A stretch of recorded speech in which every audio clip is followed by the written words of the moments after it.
Hello guys, so yan, panibagong araw, panibagong video naman tayo ngayong araw to. So yan, long time no see kasi nga ngayon na lang ulit tayo nakagawa ng video kasi masyadong na-busy at masyadong marami yung dumaang bagyo dito sa aming lugar o sa ibang lugar pa man. So kaya yan, stay safe at kumusta kayong lahat dyan sa mga lalong-lalo na dun sa inabot o nasalanta ng bagyo nung bagyong Christine at bagyong Pipito na yung bagyong Pipito nga ay umabot pa sa super typhoon na grabe yung sinalanta. So, dito kami sa Kamsur. So, pasalamat na rin. Thankful na hindi na kami tinamaan ng husto kasi medyo umangat nung papunta na dito sa amin. Medyo umangat kaya yung hangin na napakahina na lang pati nung ulan. So, yan. Dito tayo ngayon sa aking mga alagang native na baboy. So, yan kung napapansin nyo, merong nakahiga dyan at merong nakahiga doon. So, kasi babakunahan natin sila ngayon ng antibiotic. So ano ba yung antibiotic na ibabakuna ko? So yung antibiotic na ibabakuna ko dahil sa matamlay sila at laging humihiwalay sa grupo, matamlay at hindi kumakain. So pangalawang araw na nilang hindi kumakain ngayon. So yung rason o pwedeng cause kung bakit sila nagkaganito dahil sa stress. Kasi yung mga alaga nating hayop, hindi lang itong baboy, doon sa dumaang bagyo, hindi na maiiwasan talagang ma-stress yung ating mga alaga, lalong-lalo na doon sa bagyong Christine na napakalalim nung tubig dito sa amin. Kasi yung bubong na yerong yan, lampas pa dyan yung tubig nung bagyong Christine. Kaya itong baboy, pinakawalan ko lang, binuksan ko lang tong kulungan nila. So, nagkanya-kanya muna sila. So, buti na lang kami nakasurvive. 4 lang na biik yung nalunod dito sa mga alaga ko, pero syempre sayang kasi baboy yan So inaalagaan natin. So ngayon kasi yung 4 na biik na natitira, lahat sila matamlay at itong barako natin na taga-sampa ay matamlay rin at di rin kumakain, laging nakahiga. Kung tumayo man, slow mo yung paggalaw nila dahil nga dun sa dun sa bagyong Christine, yung tubig, hindi talaga maiiwasan na makainom sila kasi syempre sila yung naghanap mismo kung saan sila pwedeng makaapak para makataas o makaahon sa tubig. So hindi talaga maiiwasan makainom sila yung bakterya ng tubig na nainom nila. So yun yung isa sa pwedeng maging rason kung bakit sila nagkaganito ngayon at yung sa stress nga nung bagyo. So kaya ngayon yung ibabakuna kong antibiotic ay yung Analgin ko, Pyrin.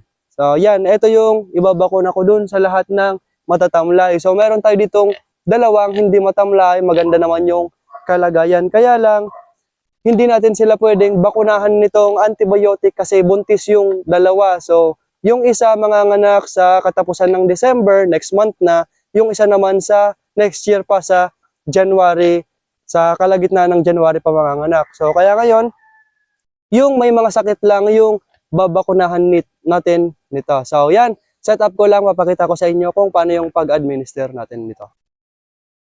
So yan guys, una nating babakunan na itong ating barako. So yan, napakatamlay niya kasi pag nakahiga to, hinawakan ko, tatayo ka agad to. So ngayon wala, mainit.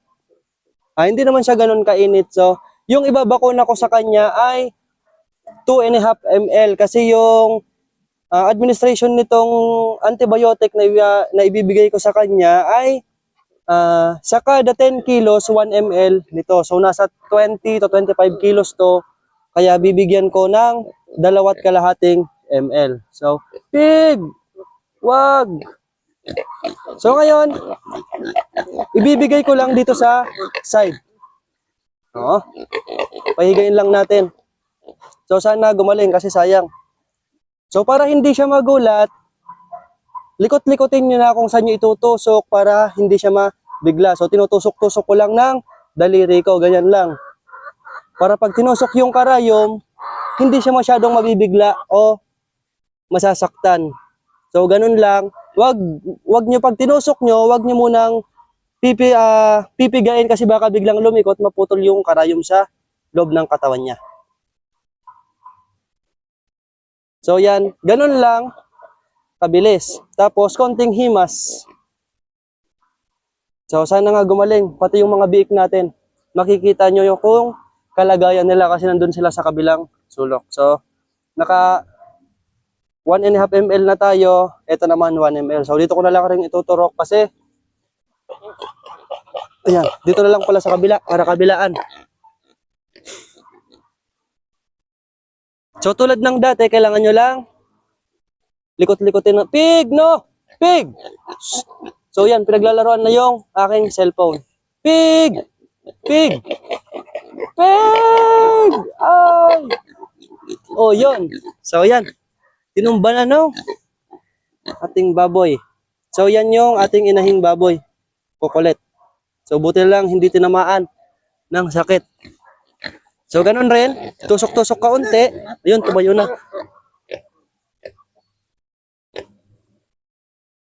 At ganun rin, konting himas.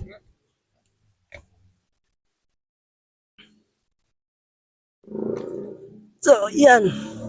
So, wala tayong alalay, kaya pasensya na medyo malikot at kung saan-saan yung ating camera. So, ngayon naman, ito naman yung ating babakunahan. So, itong apat kasi puro na rin to matamlay yung apat na yan. So, bibigyan natin ng tagwa 1 ml.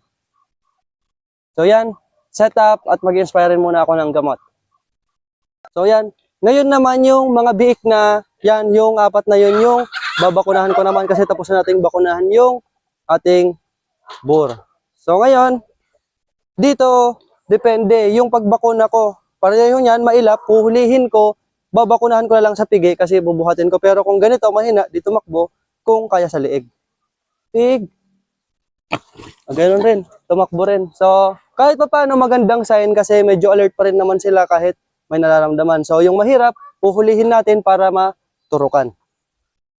So yan, huhuli na muna tayo.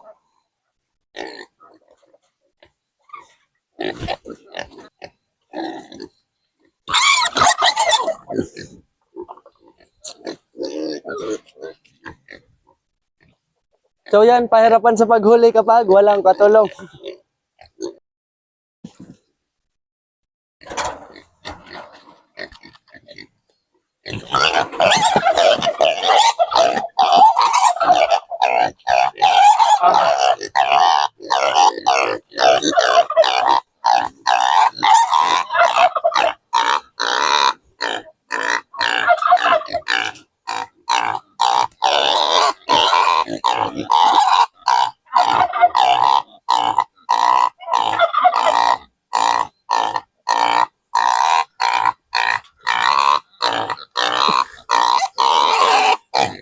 So yan, wala tayong marker kaya binasa ko na lang yung likod para hindi natin maulit. Saan yung isa? So yan, putik.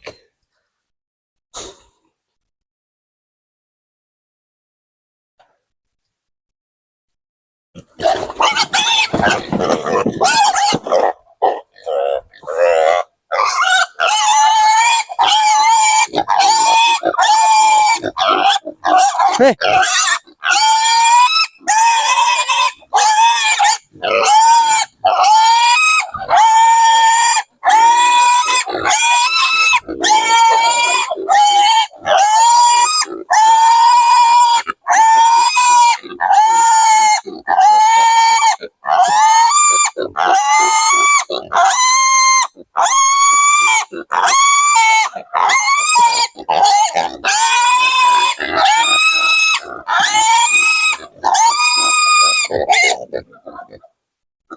So, dalawa pa.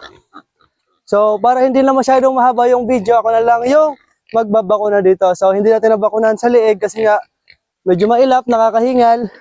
So, mahirapan kung sa liig kasi walang ibang maghahawak. So, sa hita na lang natin binakunahan. So, hello guys. So, yan, nabakunahan na natin ng antibiotic yung may mga sakit. So, hindi natin pwedeng bakunahan yung buntis. Kaya, bumili rin ako ng vitamin B complex para dito sa dalawa nating inahin. So, syempre malikot to. Kaya yung gagawin natin, pakakainin natin bago habang kumakain sila siya natin babakunahan. So, pero pinakain ko na ito ng konti kanina.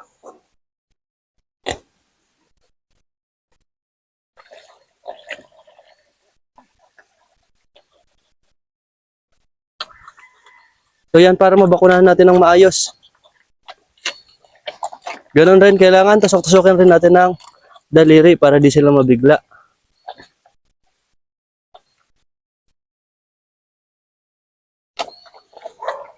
So yung isa na lang.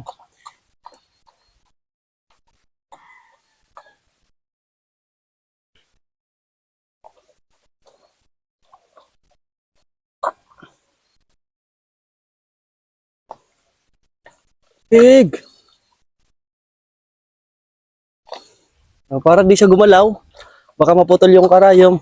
Lalagyan pa natin dito sa harap niya.